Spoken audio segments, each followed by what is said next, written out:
ಬಹಳವಾಗಿ ಪ್ರೀತಿಸುವಂತ ಪರಲೋಕ ತಂದೆ, ನಿನ್ನ ಪರಿಶುದ್ಧ ನಾಮಕ್ಕೆ ಸ್ತೋತ್ರಗಳನ್ನು ಸಲ್ಲಿಸುತ್ತೇವೆ. ವಾರದ ಮೊದಲಿನಲ್ಲಿ ಕೂಡಿದ್ದೇವೆ ನಿಮ್ಮ ಪರಿಶುದ್ಧ ಪಾದ ಬಳಿಗೆ.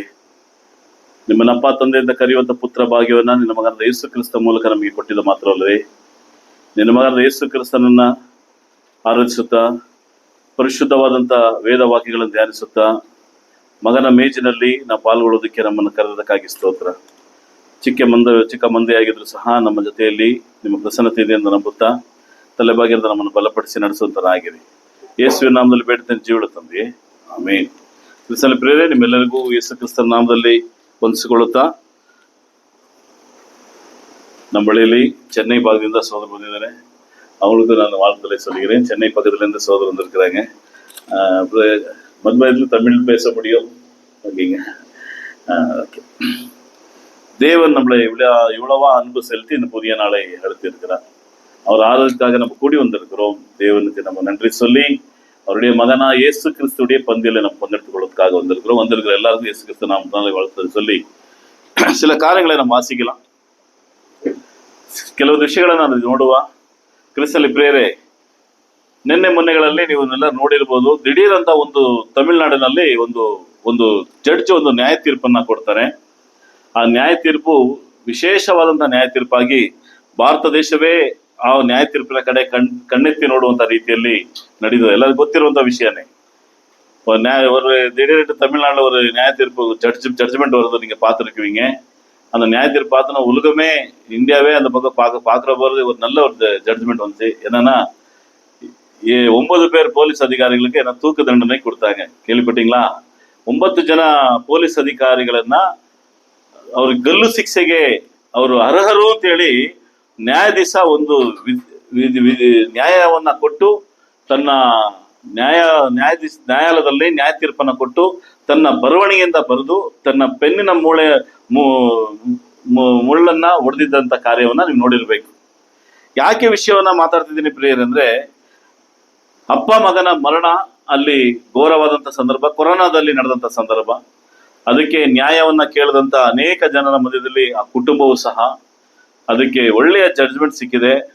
ಆ ದಿನದಲ್ಲಿ ಡ್ಯೂಟಿಯಲ್ಲಿದ್ದಂತ 9 ಜನ ಎಲ್ಲ ಉನ್ನತ ಅಧಿಕಾರಿಗಳಿಗೆ ಹಿಡಿದು ಎಲ್ಲಾ ಅಧಿಕಾರಿಗಳಿಗೂ ಸಹ ಗಲ್ಲು ಶಿಕ್ಷೆ ವಿಧಿಸಿದಂತ ಕಾರ್ಯವನ್ನು ನೋಡಿರ್ಬೇಕು. ಕ್ರಿಸ್ತನ ಪ್ರಿಯರೇ, ಯಾಕೆ ಮಾತು ಹೇಳ್ತಿದ್ದೀನಿ ಅಂತ ನಾನು ನೋಡಿದ್ರೆ, ನಾವು ಸಹ ಒಂದು ದಿನ ಯೇಸು ಕ್ರಿಸ್ತನ ನ್ಯಾಯ ತೀರ್ಪಿನ ಮುಂದೆ ನಾವು ನಿಲ್ಲಬೇಕಾಗಿದೆ. எதுக்காக இந்த வார்த்தை பேசிக்கொண்டிருக்கிறோம், எதுக்காக இந்த ஒரு எக்ஸாம்பிள் நான் எடுத்துக்கொண்டிருக்கிறேன்னா, நம்ம கூட நெக்ஸ்ட் வருகின்ற இயேசு கிறிஸ்துடைய வருகை நாளிலே, நியாய தீர்ப்பு நாளிலே அவர் முன்னால நம்ம நிற்க போகின்றோம். இந்த விஷயம் எப்பவும் நம்மளுக்குள்ள இருக்கணும். வாழ்ந்து கொண்டே இருக்கிறோம் இந்த உலகத்துல, நம்ம தேவைகளை சந்தித்து கொண்டே இருக்கிறோம், நம்மளுக்கு தேவையான காரியங்களை நம்ம செய்து கொண்டே இருக்கிறோம். படிக்கிற பசங்க படிக்கிறீங்க, பணிகள் செய்கின்ற மக்கள் பணி செய்யறீங்க, குடும்பத்துல இருக்கிற ஸ்திரீங்க குடும்ப வேலை செய்து கொண்டு இருக்கிறீங்க. சரீர பலகீனமான நம்ம போய் டாக்டரை சந்திக்கிறோம், சந்தோஷத்தை பங்கெடுத்துக் கொள்கிறோம், துக்கமான விஷயத்துல துக்கத்தை இந்த விஷயக்குள்ள உலகத்துல சரீரமான காரியங்களை நம்ம சந்தித்துக் கொண்டே இருக்கிறோம். வாரத்தின் முதல் நாளே சபையா கூடி வருகின்றோம், ஆறுதல்ல பங்கெடுத்துக் கொள்கிறோம், பைபிள் ஸ்டடியில பங்கெடுத்துக் கொள்கிறோம், குடும்ப ஜபத்துல பங்கெடுத்துக் கொள்கிறோம், குடும்பத்தோடு ஜபிக்கிறோம். இதெல்லாம் நம்ம செய்து கொண்டே இருக்கிறோம், இல்லைன்ட்டு இல்லை. ஆனா ஒரு விஷயத்தை நம்ம எப்பவும் நம்ம மறக்கக்கூடாது. நியாய தீர்ப்பு நாளில இயேசு கிறிஸ்து சந்திக்க போறோம். நம்ம இயேசு கிறிஸ்து பார்க்க வேண்டிய ஒரு நாள் இருக்கு. அந்த நாளிலே அவர் நியாயாதிபதியா வர்றார். யாருக்கெல்லாம் விசுவாசமா இருக்கிறீங்க? இயேசு கிறிஸ்துடைய 2வது வருகை நிಯಾಯಾಧಿಪತಿயா வர்றார், ಜಡ್ಜಾ வர்றார். ಆತನು ಜಡ್ಜ್ ಆಗಿ ಬರ್ತಾನೆ, ನ್ಯಾಯಾಧಿಪತಿಯಾಗಿ ಬರ್ತಾನೆ ಯೇಸು ಕ್ರಿಸ್ತನ್. ಈಗ ನಾವು ಇಲ್ಲಿ ವೇದ ವಾಕ್ಯದಲ್ಲಿ ನೋಡುವಂತ 4 ಸುವಾರ್ತೆ ಪುಸ್ತಕದಲ್ಲಿ ಇರುವಂತ ಯೇಸು ಕ್ರಿಸ್ತನನ್ನ ನಾವು ನೋಡೋದಿಲ್ಲ. 4 புஸ்தகம் இருக்கு இல்லைங்களா? மத்தாயா, மார்க்கா, லூக்கா, யோகான்ட்டு. அங்க காணுகின்ற இயேசு கிறிஸ்தை நம்ம காண மாட்டோம். அங்க இருக்கிற அன்பினால இயேசு கிறிஸ்து மன்னித்த அந்த மன்னிப்புகளை நம்ம அந்த இயேசு கிறிஸ்தை நம்ம பார்க்க மாட்டோம். அங்க அவரு தன்னையே ஒப்பு கொடுத்த இயேசு கிறிஸ்தை நம்ம பார்க்க மாட்டோம். நம்ம பார்க்கிற இயேசு கிறிஸ்து ஒரு தனிப்பட்ட இயேசு கிறிஸ்துவ பார்க்கிறோம், அவரு நியாயாதிபதியா பார்க்கிறோம். இந்த விஷயத்தை எப்பவும் நம்ம நினைத்து கொண்டே இருக்கணும். நம்மளுக்குள்ள எப்பவும் ಸ್ಟ್ರೈಕ್ ಆಯ್ನೇ ಇರ್ಬೇಕು. ನಮ್ಮ ಮನಸ್ಸಲ್ಲಿ ಯಾವಾಗಲೂ ಇದು ವಿಷಯ ಬರ್ತಾನೆ ಇರಬೇಕು. ಸುವಾರ್ತೆಯಲ್ಲಿರುವಂತ ಮತ್ತಾಯ, ಮಾರ್ಕ, ಲೂಕ ಇದಲ್ಲಿರುವಂತ ಕಾಣಿಸಿಕೊಳ್ಳುವಂತ ಯೇಸು ಕ್ರಿಸ್ತನನ್ನ ಮತ್ತೆ ನಾವು ನೋಡೋದಿಲ್ಲ. ನಾವು ನೋಡುವಂತ ಯೇಸು ಕ್ರಿಸ್ತನನ್ನ ಎರಡನೇ ಬರುವಿಕೆಯಲ್ಲಿ ಒಬ್ಬ ನ್ಯಾಯಾಧಿಪತಿಯಾಗಿ ಜಡ್ಜ್ ಆಗಿ ನೋಡುವಂತರಾಗಿದ್ದೇವೆ. ಈ ವಿಷಯವನ್ನ ನಾವು ಯಾವ ರೀತಿಯಲ್ಲಿ ಕೈಗೊಳ್ಳಬೇಕಾಗಿದೆ? ನಾವು ಬದುಕಿದ್ದೇವೆ, ತಮ್ಮ ಜೀವನದ ದಿನಚರಿಗಳನ್ನ ಮಾಡ್ತಾ ಇದ್ದೇವೆ. ಆದ್ರೆ ಬದುಕಿರುವಂತ ಕಾಲದಲ್ಲಿ ದೇವರಿಗೆ ಪ್ರಿಯವಾಗಿ ಯಾವ ರೀತಿಯಲ್ಲಿ ನಡೀತಿದ್ದೇವೆ? ಕ್ರಿಸ್ತಲ್ಲಿ ಪ್ರಿಯರೇ, ಕೆಲವೊಂದು ವಿಷಯಗಳನ್ನ ನಮ್ಮ ಜೊತೆಯಲ್ಲಿ ನಾನು ಮಾತಾಡಕ್ಕೆ ಇಷ್ಟಪಡ್ತೇನೆ. ಆ ವಿಷಯಗಳ ಭಾಗವನ್ನ ಈ ರೀತಿಯಲ್ಲಿ ಪ್ರಬೋಧಿಸಲು ಇಷ್ಟಪಡ್ತೇನೆ. ಒಂದು ಭಾಗ ಈ ರೀತಿಯಲ್ಲಿದೆ. ಆ ವಿಷಯವನ್ನ ನೀವು ಬರ್ಕೊಳ್ಳೋದಾದ್ರೆ ಯೂಸ್ ರೈಟಿಂಗ್ ಯಾರು ಬರೆಯೋದಾದ್ರೆ, ದೇವರು ಕೊಟ್ಟ ಆಜ್ಞೆಗಳನ್ನ ಕೇಳಬೇಕು. ಎರಡನೇದು ಅದರ ಪ್ರಕಾರ ನಡೀಬೇಕು. ಒಂದನೇ ಪಾಯಿಂಟ್ ನಮ್ದು, தேவன் கொடுத்த கட்டளைகளை நம்ம கேட்க வேண்டியதா இருக்கின்றது. ரெண்டாவது அதை போல நடக்க வேண்டியதா இருக்கின்றது. தேவனுடைய பிள்ளைங்க நம்மளுடைய எல்லாருடைய பணி என்ன தெரியுங்களா? தேவனுடைய வார்த்தை கட்டளைகளை கேட்க வேண்டியதா இருக்குது. ரெண்டாவது அதை போல நடக்க வேண்டியதா இருக்குது. ரெண்டாவது பாயிண்ட் என்ன, தேவன் கொடுத்த கட்டளை எதுக்கு என்னன்னு கேட்கறதுக்கு நம்மளுக்கு அதிகாரம் தேவன் கொடுத்துள்ள.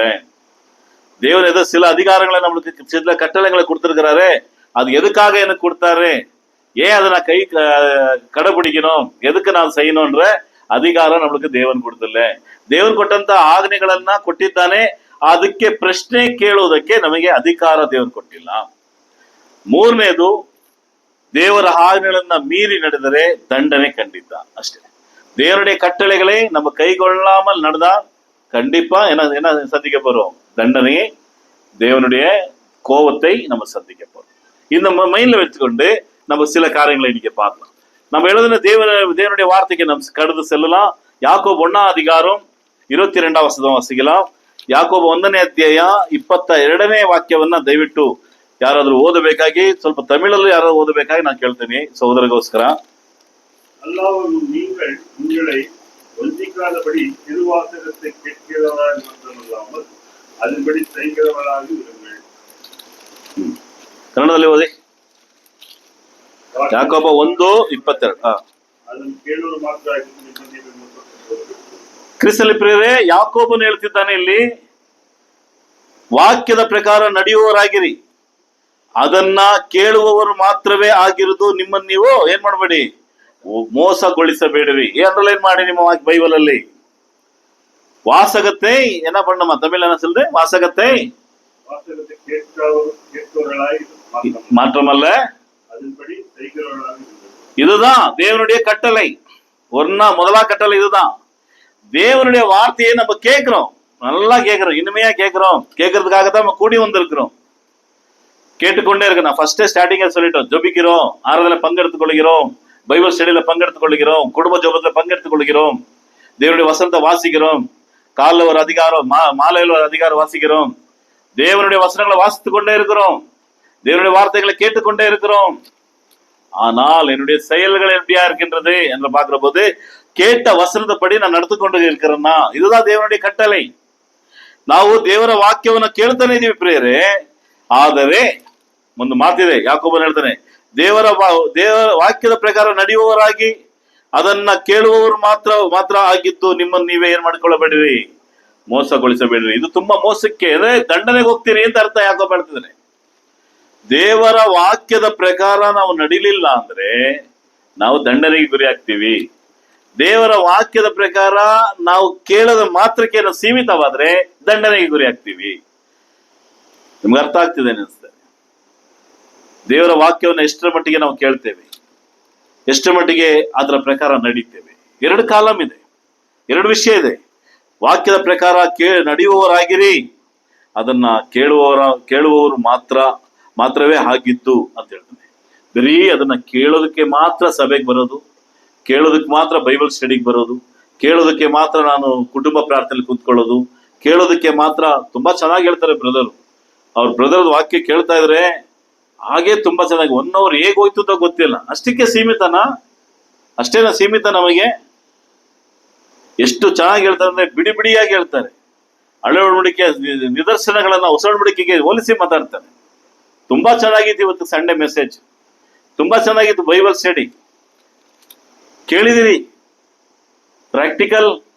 ಯಾಕೋಬನ ಪುಸ್ತಕ ಅಂದ್ರೆ ಪ್ರಾಕ್ಟಿಕಲ್ ಬುಕ್ ಅಂತ ಅರ್ಥ. James book is A practical. ಈ ಪ್ರಾಕ್ಟಿಕಲ್ ಇಲ್ಲ ಅಂದ್ರೆ ನಮ್ಮನ್ನ ನಾವು ಮೋಸಗೊಳಿಸ್ಕೊತಿದ್ದೀವಿ ಅಂತ ವೇದ ವಾಕ್ಯ ಹೇಳ್ತದೆ ಪ್ರಿಯರೇ. ಹೇಗೆ ಮೋಸಗೊಳಿಸ್ಕೊತೀವಿ? ಹೇಗೆ ಇದು ಅಂತ ನಿಮಗೆಲ್ಲರಿಗೂ ಅರ್ಥ ಆಗುತ್ತೆ. ಚಿಕ್ಕವರಿಂದ ಮೊದಲುಗೊಂಡು ದೊಡ್ಡವರವರೆಗೂ ಅರ್ಥ ಆಗುತ್ತೆ ನಾ ಹೇಗೆ ಮೋಸಗೊಳಿಸ್ಕೊತಿದ್ದೀನಿ ಅಂತ. ನನಗೆ ಬರುವಂತ ದೇಹದ ಬಲಹೀನಗಳು ಬಂದಾಗ, ಉದಾಹರಣೆಗೆ ಮಾತ್ರ ನಾನು ಸಂಧಿಸುವಂತ ಕಾರ್ಯಗಳು ತುಂಬಾ ಇದೆ. ನನಗೇನೋ ಒಂದು ಶರೀರದಲ್ಲಿ ಏನೋ ಒಂದು ಬಲಹೀನ ಆಗ್ತಿದೆ, ಏನೋ ಒಂದು ಶರೀರ ನನ್ನನ್ನ ಸ್ಪಂದಿಸ್ತಾ ಇಲ್ಲ, ಶರೀರದಲ್ಲಿ ಏನೋ ಒಂದು ನಡವಳಿಕೆಯಲ್ಲಿ ಬದಲಾವಣೆಗಳಿದೆ ಅಂದಾಗ ನಾವೇನ್ ಮಾಡ್ತೀವಿ, ಸಂಬಂಧಪಟ್ಟವರಿಗೆ ನಾವು ಹೇಳ್ತೀವಿ, ಕುಟುಂಬದಲ್ಲಿ ಹೇಳ್ತೀವಿ. ಗಂಡ ಹೆಂಡತಿಗೆ ಹೇಳ್ಬೋದು, ಇಲ್ಲ ಹೆಂಡತಿ ಗಂಡನಿಗೆ ಹೇಳ್ಬೋದು, ಮಕ್ಕಳು ತಂದೆಗೆ ಹೇಳ್ಬೋದು, ತಾಯಿಗೆ ಹೇಳ್ಬೋದು, ಏನೋ ಒಂದು ಹೇಳ್ತೀವಿ. ಯಾಕೋ ಬರ್ತಾ ನನಗೆ ಮೆಮೊರಿ ಕಮ್ಮಿ ಆಗ್ತಿದೆ, ಯಾಕೋ ಬರ್ತಾ ನನಗೆ ಒಂದ್ ಸೈಡ್ ಏನೋ ಅಂತ ಜುಮ್ ಅಂತ ಇದೆ. ವೈದ್ಯಕೀಯವಾಗಿ ನಾವೇನ್ ಮಾಡ್ತೀವಿ, ಮನೇಲಿ ಶೇರ್ ಮಾಡ್ತೀವಿ. ಅದಕ್ಕೆ ತಂದೆ ತಾಯಿಗಳು ಏನ್ ಮಾಡ್ತಾರೆ, ಹೆಂಡತಿ ಗಂಡನಿಗೆ ಏನ್ ಮಾಡ್ತಾರೆ, ಇಲ್ಲ ಬನ್ನಿ ಎಲ್ಗ ಹೋಗವ, ಯಾರ ಸಂಸವ, ನಮ್ಮ ನಮ್ಗೆ ಪರ್ಸನಲ್ ಡಾಕ್ಟರ್ ಸಂಸವ ಅಂತ ಹೇಳ್ತೀವಿ. ಡಾಕ್ಟರ್ ಹೋಗ್ತೀವಿ ಅಲ್ವಾ, ದೇಹದ ಒಂದು ಭಾಗದಲ್ಲಿ ಯಾವುದೋ ಒಂದು ಅಂಗ ನನ್ನನ್ನ ತೊಂದರೆ ಮಾಡ್ತಿದೆ, ಅದು ನನ್ನ ಮಾತಿಗೆ ಕೇಳ್ತಾ ಇಲ್ಲ ಅಂದಾಗ ಆ ಅಂಗಕ್ಕೆ ಸಂಬಂಧಪಟ್ಟಂತ ವೈದ್ಯರ ಹತ್ರ ಹೋಗ್ತೇವೆ ನಾವು. ಯಾಕೋ ಬರ್ತಾ ರೈಟ್ಸ್ ಕಿವಿ ಕೇಳ್ತಾ ಇಲ್ಲ, ಯಾಕೋ ಬಲಗಣ್ಣಲ್ಲಿ ಯಾಕೋ ಒಂಥರ ಮಂಜಾಗಿದೆ, ಯಾಕೋ ಹಲ್ಲಿನ ಒಂದು ಸಮಸ್ಯೆ ಇದೆ, ನಡೆಯುವಾಗ ಒಂದು ಕಾಲು ಜುಮ್ ಕಟ್ತದೆ, ಯಾಕಿವೆಲ್ಲ ನಮ್ಗೆ ಬರ್ತದೆ ಅಂದಾಗ ಏನ್ ಮಾಡ್ತೀವಿ, ಶರೀರத்துல ஒரு பாகமும் ஒரு காரியத்தை நம்ம பங்கெடுத்துக்கொள்ள நம்ம என்ன பண்றோம், திடீரென்று தலை வலிக்குது, திடீரென்று ஒரு பார்வை மங்கலா இருக்கின்றது, ஒரு பக்கம் நம்மளுக்கு காது கேட்காத இருந்து என்ன பண்றோங்க, குடும்பத்துல போய் சொல்றோம், அம்மா இப்படி ஆயிருக்குது, அப்பா இப்படி, கணவர் மனைவி சொல்றாங்க, என்ன பண்ணுவோம், சம்பந்தப்பட்ட டாக்டர் கிட்ட போய் அதுக்கு தேவையான ட்ரீட்மெண்ட் எடுக்க வேண்டியது நம்முடைய கடமை. அதை அப்படியே விட்டுடுங்க. ಡಾಕ್ಟರ್ ಹೇಳ್ತಾರೆ, ನೀವಿಷ್ಟು ಲೇಟ್ ಆಗಿ ಬಂದಿದ್ದೀರಾ, ಏನು ಮಾಡೋದಕ್ಕಾಗಲ್ಲ. ನೀವು ಮೊದಲೇ ಬಂದಿದ್ರೆ ಅದನ್ನ ಉಳಿಸ್ಕೋಬೋದಾಗಿತ್ತು, ಮೊದಲೇ ಬಂದಿದ್ರೆ ಅದನ್ನ ಸರಿ ಮಾಡಬಹುದಾಗಿತ್ತು. ಕ್ರಿಸ್ತನಲ್ಲಿ ಪ್ರಿಯರೇ, ದೇವರ ವಾಕ್ಯ ಇದೇನೆ, ಕೇಳಲಿಲ್ಲ ಅಂದಾಗ, ಅದರ ಪ್ರಕಾರ ನಡಿಲಿಲ್ಲ ಅಂದಾಗ, ನಾನು ನಿನಗೆ ಎಷ್ಟೋ ಸಂದರ್ಭಗಳನ್ನ ರೂಪಿಸಿಕೊಟ್ಟೆ, ನಾನು ನಿನಗೆ ಎಷ್ಟೋ ಮಾರ್ಗಗಳನ್ನ ತೆರೆದುಕೊಟ್ಟೆ, ನಿನಗೆ ಎಂತೆಂತ ಬೋಧನೆಗಳಿಗೆ ನೀನು ಕೈ ತಟ್ಟದೆ, ಎಷ್ಟೋ ಬೋಧಕರನ್ನ ತುಂಬಿದ ಮಾತಾಡದೆ, ಆದ್ರೆ ನಡೆಯೋದಕ್ಕೆ ಯಾಕೆ ನೀನು ಅದನ್ನ ಕೈಗೊಳ್ಳಿಲ್ಲ ಅಂತ ದೇವ್ರು ಕೇಳ್ತಾನೆ. ಪ್ರೇಯರೇ, ಅದನ್ನೇ ಯಾಕೋಬ ಹೇಳ್ತದೇನೆ. 23ನೇ ವಾಕ್ಯ ಓದಿ, 23ನೇ ವಚನವಾಸಿಗೆ. ಯಾವನಾದರೂ ವಾಕ್ಯವನ್ನು ಕೇಳುವವನಾದರೂ ಅದರ ಪ್ರಕಾರ ನಡೆಯದಿದ್ದರೆ ಅವನು ಕನ್ನಡಿಯಲ್ಲಿ ತನ್ನ ಹುಟ್ಟುಮುಖವನ್ನು ನೋಡಿದ ಮನುಷ್ಯನಂತೆ ಹೇಗೆ ಮನುಷ್ಯ ಇರ್ತಾನೆ ಹುಟ್ಟು ಮುಖವನ್ನ ನೋಡಿದಾಗ? ಬೆಳಗ್ಗೆ ಎದ್ದಿದ ತಕ್ಷಣ ನಿಮ್ಮ ಮುಖವನ್ನ ನೀವು ನೋಡ್ಕೊಂಡಿದ್ದೀರಾ ಹೇಗಿದ್ದೀರಿ ಅಂತ? ನಮಗೆ ನಮ್ಮ ಮುಖ ನೋಡ್ಕೊಳ್ಳೋದಕ್ಕೆ ಕಷ್ಟ ಆಗುತ್ತೆ ಒಂದ್ಸರಿ. ಇಲ್ಲಿ ಯಾಕೋಬನು ಹೇಳುವಂತ ಹುಟ್ಟು ಮುಖ ಬೇರೆ, ಪಾಪದ ಮುಖವಾಗಿರ್ತದೆ ಅಂತ ಹೇಳ್ತಾನೆ ಇಲ್ಲಿ. ನಿಮ್ಮ ಹುಟ್ಟು ಮುಖ, ನಿಮ್ಮ ಕನ್ನಡಿಯಲ್ಲಿ ನೋಡಿಕೊಳ್ಳುವಂತ ಅವನ ಕನ್ನಡಿಯಲ್ಲಿ ತನ್ನ ಹುಟ್ಟು ಮುಖವನ್ನ ನೋಡಿದರೆ ಹೇಗೆ ಕಾಣಿಸ್ತದೆ ನಿಮ್ಮ ಹುಟ್ಟು ಮುಖ, ಹೇಗೆ ವಿಕಾರವಾಗಿರ್ತದೆ ನಿಮ್ಮ ಹುಟ್ಟು ಮುಖ, ಕಣ್ಣಿನಲ್ಲಿ ಹೇಗಿರ್ತದೆ, ಬಾಯಿ ಹತ್ರ ಹೇಗಿರ್ತದೆ, ಎಲ್ಲವನ್ನ ನೋಡುವಂತ. ಯಾವನು ದೇವರ ವಾಕ್ಯವನ್ನ ಕೇಳಿ ಅದರ ಪ್ರಕಾರ ನಡಿದೇ ಇರ್ತಾನೋ ಅವನು ತನ್ನ ಹುಟ್ಟು ಮುಖವನ್ನ ನೋಡ್ಕೊಂಡಂಗೆ ಅಂತ ಹೇಳ್ತಾನೆ. ಯಾರಿಗೂ ಹುಟ್ಟು ಮುಖ ನೋಡ್ಕೊಳಕ್ ಇಷ್ಟ ಇಲ್ಲ. ನೋಡಿದ ತಕ್ಷಣ ಅದನ್ನ ಸರಿ ಮಾಡ್ಕೋತೀವಿ, ಹೌದಲ್ವಾ? ದೇವರ ಮಕ್ಕಳಾಗಿರುವಂತ ನಾವು ಕ್ರಿಸ್ತಲ್ಲಿ ಪ್ರಿಯರೇ, ಕೇಳೋದಕ್ಕೆ ಮಾತ್ರ ಬರಬಾರದು, ಸಭೆಗಳಿಗೆ ಕೇಳೋದಕ್ಕೆ ಮಾತ್ರ ನಾವು ಸೀಮಿತವಾಗಿ ಬರೋದು. ಎಷ್ಟೋ ಯೂಟ್ಯೂಬ್ ಅಲ್ಲಿ ದೇವರ ವಾಕ್ಯವಿದೆ, எவ்வளோ வேத வசனத்தை நான் கேட்கறதுக்கு மாற்றமே தேவனுடைய பிள்ளையா நீங்க இருந்துட்டால் எப்படி நீங்க கை கொண்டு நடக்க போறீங்க? நியாய தீர்ப்பு நாளில தேவன் அந்த வார்த்தையை கேட்க போறீங்கன்றாரே.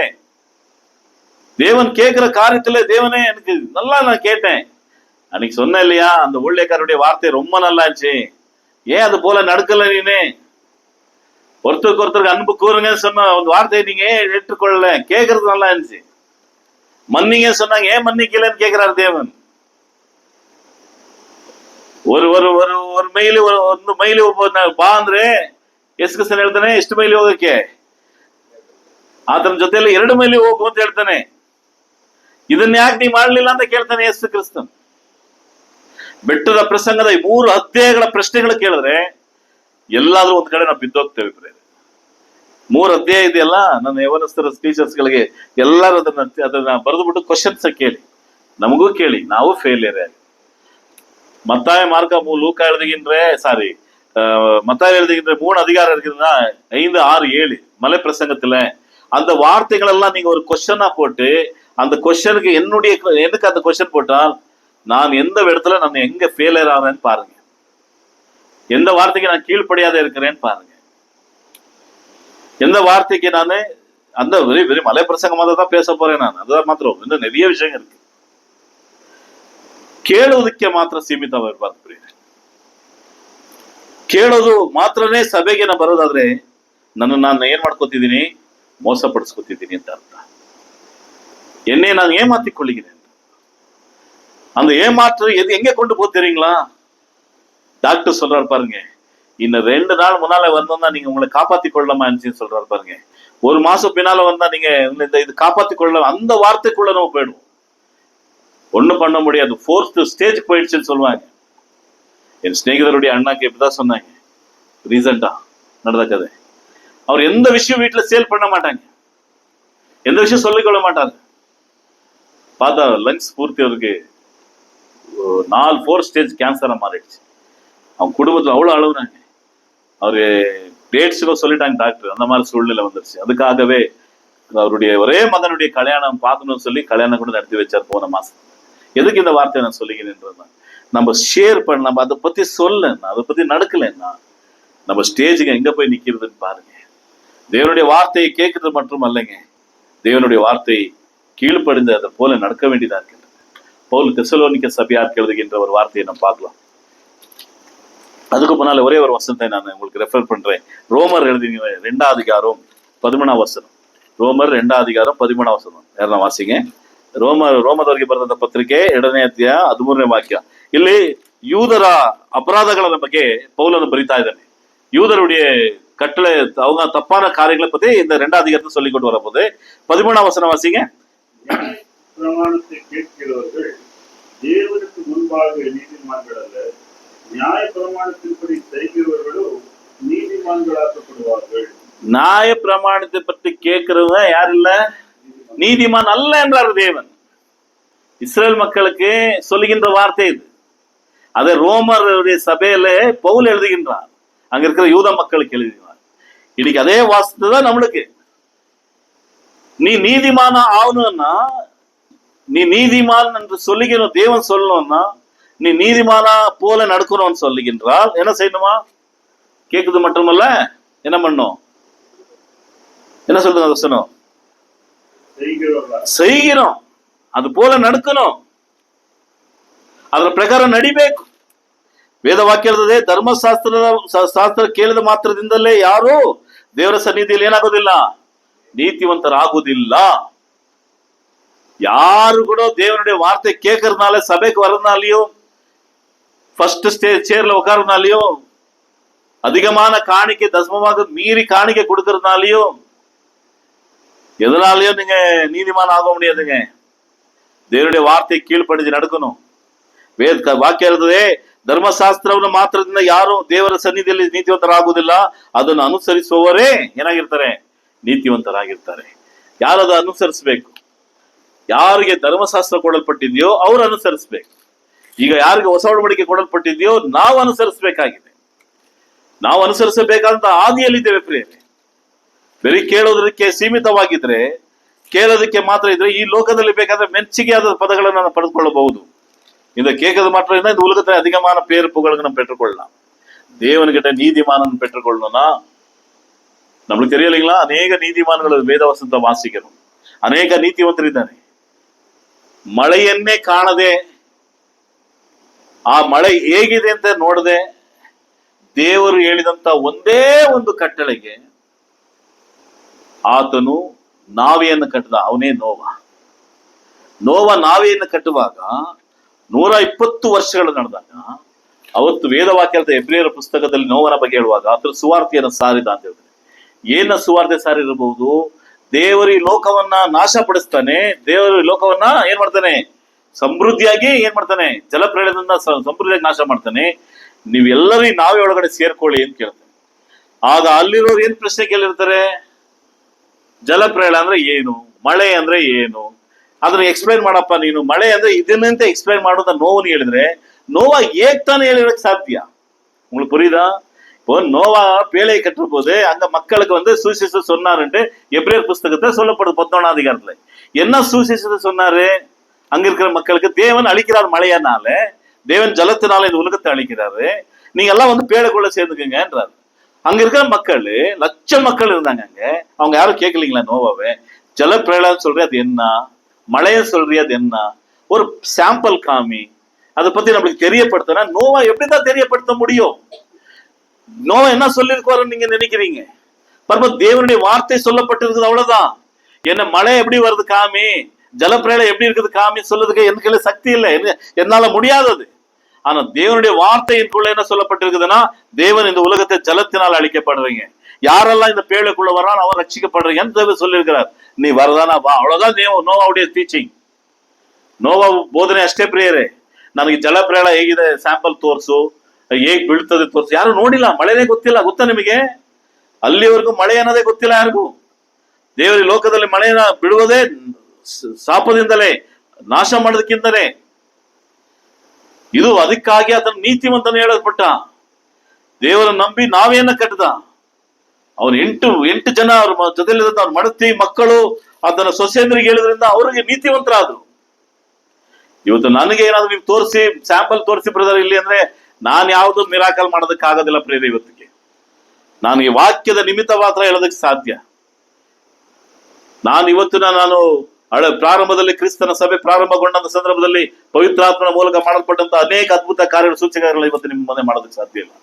ಯಾಕಂದ್ರೆ ದೇವರ ಪರಿಪೂರ್ಣವಾದಂತಹ ಸತ್ಯವೇದ ನಮಗೆ ಕೊಟ್ಟಾಗ ಯಾರು ವಾಕ್ಯವನ್ನು ನಂಬುತ್ತಾನೋ ಆತನು ನೀತಿವಂತನಾಗಿ ಎಣಿಸಲ್ಪಡ್ತಾನೆ ಅಂತ ಹೇಳಲ್ಪಟ್ಟಿದೆ. ಧರ್ಮಶಾಸ್ತ್ರವನ್ನ ಕೇಳೋದು ಮಾತ್ರವಲ್ಲದೆ ಅದರ ಪ್ರಕಾರ ನಡೆಯುವಂತನಾಗಿರಬೇಕು. இன்னைக்கு நான் எந்த ஒரு அற்புத அடையாளம் செய்ய முடியாதுங்க. ஆனா வார்த்தையால சொல்ல முடியும். தேவன் இயேசு கிறிஸ்து வருகிறார். இயேசு கிறிஸ்து 2வது வருகையில வருகிறார். இயேசு கிறிஸ்து எனக்காக நித்திய ஜீவத்துக்கு கொண்டு போவதற்காக ரத்தத்தை சிந்தினார். அதுக்கு அடையாளங்க நிறைய இருக்குது. எருசலேம் போனா 2000 வருஷ பின்னால் நடந்த எல்லா காரியங்களும் எழுதி கொடுக்கப்பட்டிருக்கு. வருகின்ற இயேசு கிறிஸ்துடைய வருகை பத்தியும் எழுதி கொடுக்கப்பட்டிருக்கு. இதை விசுவாசத்தா போத நீங்க. இது போல நீங்க கேட்கறது மட்டுமல்ல, இது போல நடந்தா போத நீங்க. ಇದು ಕೇಳೋದು ಮಾತ್ರ, ಇದು ನಡೆದ್ರೆ ಸಾಕು ಪ್ರಿಯರೇ. ನಾವು ಕೇಳ್ತಾ ಇದೀವಿ ಅಷ್ಟೇ, ನಡೀತಾ ಇಲ್ಲ. ಪೌಲನು ಬರೆದಂತ ಥೆಸಲೋನಿಕದವರಿಗೆ ಬರೆದಂತ 4ನೇ ಅಧ್ಯಾಯ, 1 ಥೆಸಲೋನಿಕ 4 அதிகாரம் 1ರಿಂದ 2 ವಚನங்களை வாசிக்கலாம். 1 ಥೆಸಲೋನಿಕ 4ನೇ ಅಧ್ಯಾಯ 1 ಮತ್ತು 2ನೇ ವಾಕ್ಯ. ಕಡೆ ಮಾತೇನೆಂದರೆ, ಸಹೋದರರೇ, ನಾವು ಕರ್ತನಾದ ಯೇಸುವಿನ ಅಧಿಕಾರದಿಂದ ನಿಮಗೆ ಕೊಟ್ಟ ಆಜ್ಞೆಗಳನ್ನ ತಿಳಿದಿದ್ದೀರಷ್ಟೇ. ಪೌಲನ್ ಹೇಳ್ತಾನೆ, ಈಗ ಯೇಸು ಕ್ರಿಸ್ತನ ಅಧಿಕಾರದಿಂದ ನಿಮಗೆ ಏನ್ ಕೊಟ್ಟಿದ್ದೇನೆ? ಕಟ್ಟಳೆಗೆ ಆಜ್ಞೆಗಳನ್ನ ಕೊಟ್ಟಿದ್ದೇನೆ. ಯಾರ ಅಧಿಕಾರ? ಈಗ ಧರ್ಮಶಾಸ್ತ್ರದ ಅಧಿಕಾರ ಅಲ್ಲ, ಯೇಸು ಕ್ರಿಸ್ತನ ಮೂಲಕ ಕೊಡಲ್ಪಟ್ಟಂತ ಅಧಿಕಾರ. ಯೇಸು ಕ್ರಿಸ್ತನ ಅಧಿಕಾರದಲ್ಲಿ ನಾವಿದ್ದೇವೆ. ಯೇಸುವಿನ ಅಧಿಕಾರದಿಂದ ನಿಮ್ಮನ್ನ ಕೊಟ್ಟ ಆಜ್ಞೆಗಳಿಂದ ತಿಳಿದಿದ್ದೀರಷ್ಟೇ. ಪೌಲನ್ ಅಳಗಾ சொல்றாரு. தமிழ் வாசிங்க. அன்றைய சகோதரரே, நீங்கள் இன்றைய பிரகாரமாய் நடக்கவும் தேவனுக்கு பிரியமாக இருக்கவும் வேண்டும் என்று நீங்கள் எங்களால் கேட்கப்பட்டபடியே அதிகமாய் கேட்கும்படிக்கு கர்த்தராகிய இயேசுவுக்குள் உங்களை வேண்டிக் கொள்கிறேன் என்று சொல்லுகிறேன். ಸರಿ, ವಾರ್ತೆ ಪುರಿದು ನಿನಗೆ ವಚನ ಕನ್ನಡದಲ್ಲಿ 2ನೇ ಭಾಗದಲ್ಲಿ ಹೇಳಲ್ಪಟ್ಟಿದೆ. 2ನೇ ವಾಕ್ಯ ಓದಿ ಯಾರಾದ್ರು. 4ನೇದು 2ನೇ ವಾಕ್ಯ. ನೀವು ಹೇಗೆ ನಡೆದು ದೇವರನ್ನು ಮೆಚ್ಚಿಸಬೇಕು ಅದನ್ನು ನಮ್ಮಿಂದ ಕಲಿಸಿಕೊಂಡು ಅದರಂತೆಯೇ ನಡೆಯುತ್ತಲೇ ಇದ್ದೀರಿ. ನೀವು ಹಾಗೆ ಇನ್ನೂ ಹೆಚ್ಚಾಗಿ ನಡೆಯಬೇಕೆಂದು ಹೇಳಿಕೊಂಡು ಯೇಸು ಕರ್ತನಿಗೆ ಬೋಧಿಸುತ್ತೇವೆ. ನಿಮಗೆ ಒಂದು ಮಾತು ಗೊತ್ತಿದೆಯಾ? ವೇದವಾಕ್ಯದಲ್ಲಿ ಅಪೊಸ್ತಲ ಕೃತ್ಯಗಳಲ್ಲಿ ಹೇಳಲ್ಪಡ್ತದೆ, ಬೆರಿಯ ಸಭೆಯವರು ಯಾರ ಸಭೆಗಿಂತ ಸದ್ಗುಣವುಳ್ಳವರಾಗಿದ್ರಂತೆ? ಬೆರಿಯ ಸಭೆ ಯಾರು? ಎಂತ ಸಭೆ ಮೂಲ್ಯ ಸದ್ಗುಣವರಾಗಿದ್ರಂತೆ? ಥೆಸಲೋನಿಕ ಸಭೆಯವರಿಗಿಂತ.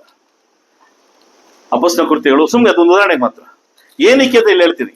ಅಪೊಸ್ತಲ ಕೃತ್ಯಗಳು 16ನೇ ಅಧ್ಯಾಯ